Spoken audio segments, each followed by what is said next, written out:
आप सभी को मेरा नमस्कार। बच्चों, बायोलॉजी में आपका चैप्टर नंबर 6 अर्थात टिश्यू चल रहा है, जिसमें मैंने आपको बताया था कि प्लांट्स के जो बॉडी के टिश्यूज़ हैं उनको हम प्लांट टिश्यू कहते हैं और एनिमल बॉडी के जो टिश्यूज़ हैं उनको हम एनिमल टिश्यूज़ कहते हैं। तो अभी हमारा जो टॉपिक है फ़िलहाल वो एनिमल टिश्यूज़। एनिमल टिश्यूज़ में जैसे मस्कुलर टिश्यूज़ हैं, कनेक्टिव टिश्यूज़ हैं और नर्वस टिश्यूज़ हैं। तो आज का टॉपिक एनिमल टिश्यूज़ के तहत भी हमारा रहेगा तंत्रिका ऊतक यानी नर्वस टिश्यूज़। सबसे पहले हम समझें कि नर्वस टिश्यूज़ क्या हैं।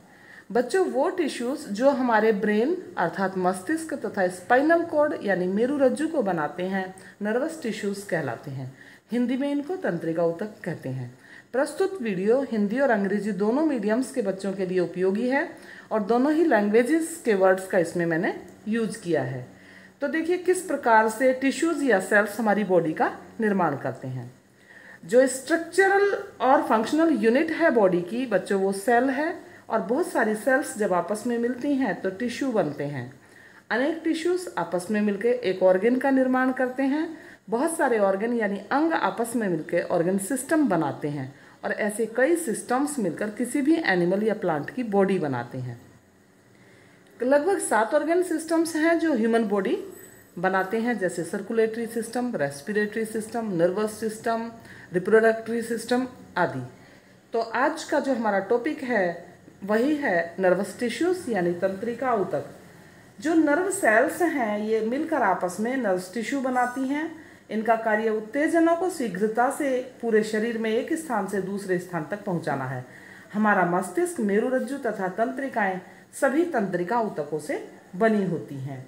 जो तंत्रिका कोशिका है इसको अंग्रेजी में नर्व सेल या न्यूरॉन कहते हैं, जिसका डायग्राम मैंने यहाँ पर दिया हुआ है।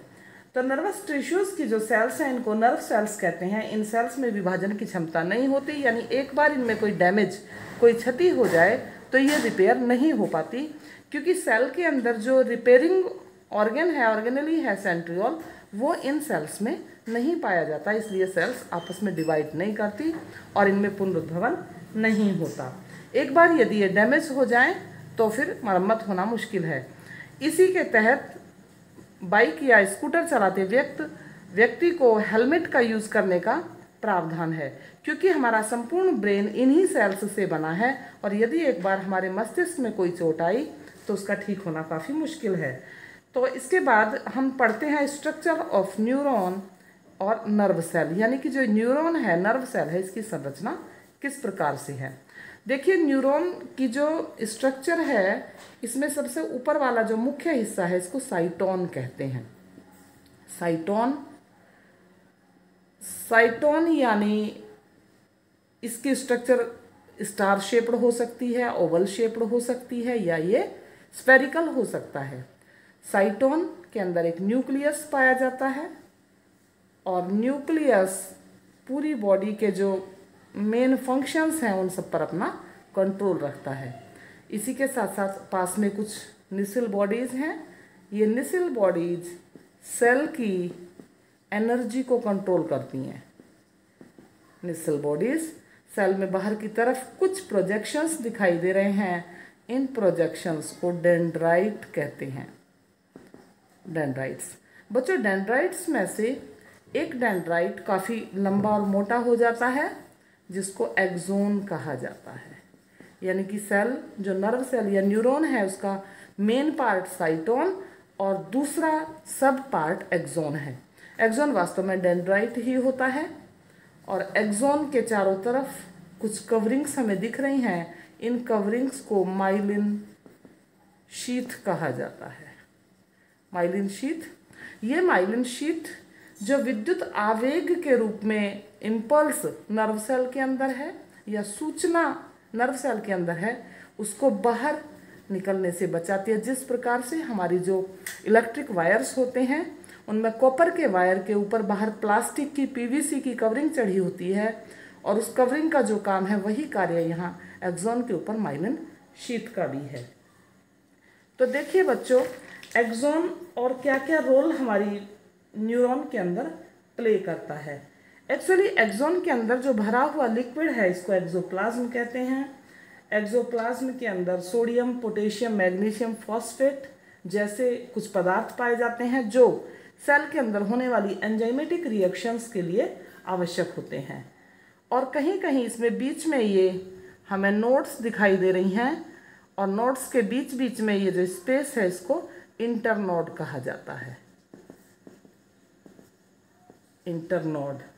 इन नोड्स का नाम रेनवायर्स नोड है, क्योंकि रेनवायर नाम के साइंटिस्ट ने इनको सबसे पहले खोज किया था। एक्सोन में जो प्रेरणा है, जो इम्पल्स है, उसके संचारण की गति 130 मीटर प्रति सेकंड के हिसाब से होती है। और एक्सोन सूचना को एक सेल से दूसरी सेल तक पहुंचाने में विशेष मदद करता है। एक्चुअली देखिए, इसमें जो सूचना है, इम्पल्स है, उसका वन वे फ्लो होता है, यानी कि कोई भी सूचना सबसे पहले डेंड्राइट्स में रिसीव की जाती है, और ये डेंड्राइट्स इम्पल्स को, सूचना को साइटोन तक भेजते हैं। साइटोन इस इंफॉर्मेशन को एक्सोन को दे देती है, और एक्सोन का जो लास्ट सिरा है इनको टीलोडेंड्रिया कहते हैं। टीलोडेंड्रिया। ये टीलोडेंड्रियाज के लास्ट सिरे पर कुछ घुंडीनुमा संरचनाएं होती हैं, और ये संरचनाएं दूसरी सेल, दूसरी नर्व सेल के डेंड्राइट्स को अपने पास जोड़ने के लिए एक साइट प्रदान करती हैं। यानी कि दूसरी जो न्यूरॉन है, नर्व सेल है, वो इस प्रकार से जुड़ी होती है। ये इसका एक्सोन है, ये न्यूक्लियस है, ये निस्सल बॉडीज हैं, और ये डेंड्राइट्स। तो सूचना किस प्रकार से एक सेल से, एक नर्व सेल से दूसरी नर्व सेल में जाती है, यहाँ हम इस डायग्राम से समझेंगे। डेंड्राइट से आई हुई इंफॉर्मेशन साइटोन, साइटोन से आती हुई एक्सोन, एक्सोन से टीलोडेंड्रिया, टीलोडेंड्रिया से दूसरी नर्व सेल के डेंड्राइट्स में इंफॉर्मेशन शिफ्ट हो जाती है। इसी के साथ साथ बच्चों हम नर्व फाइबर के बारे में आपको बताएंगे। देखिए तंतु क्या होते हैं। वास्तव में किसी नर्व सेल यानी न्यूरॉन का जो एक्सोन है, जिसकी लंबाई लगभग 1 मीटर तक हो सकती है, इसी को हम नर्व फाइबर भी कहते हैं। ये नर्व फाइबर्स 3 टाइप्स के होते हैं। Number 1 sensory nerve fibre. बच्चों, सेंसरी नर्व फाइबर यानी संवेदी तंत्रिका तंतु, इसका कार्य है संवेदी अंगों से यानी सेंसरी ऑर्गन्स से सूचना को, संवेदी अंगों से ये सूचना को लेकर सेंट्रल नर्वस सिस्टम तक जाते हैं। सीएनएस, सीएनएस यानी कि हमारा ब्रेन और हमारी स्पाइनल कोड, तो ये इंफॉर्मेशन को सेंट्रल नर्वस सिस्टम तक पहुंचाते हैं। Number 2 motor nerve fibre. इन फाइबर्स का काम है सेंट्रल नर्वस सिस्टम यानी हमारे ब्रेन और स्पाइनल कॉर्ड से इंफॉर्मेशन को लेकर इफेक्टर ऑर्गन्स तक जाना। इफेक्टर ऑर्गन्स तक ये इंफॉर्मेशन को पहुंचाते हैं। और नंबर 3 मिक्स्ड नर्व फाइबर हैं। इस टाइप के जो नर्व फाइबर तंत्रिका तंतु हैं, ये दोनों प्रकार के कार्यों को इजीली कर लेते हैं। इसी के साथ साथ हमारा आज का जो टॉपिक है न्यूरॉन की स्ट्रक्चर, नर्वस टिश्यूज कंप्लीट होता है। प्रस्तुत वीडियो के आपको डायग्राम सहित बच्चों नोट्स बनाने हैं, और इसी के साथ हमारा कंप्लीशन होता है। Thank you.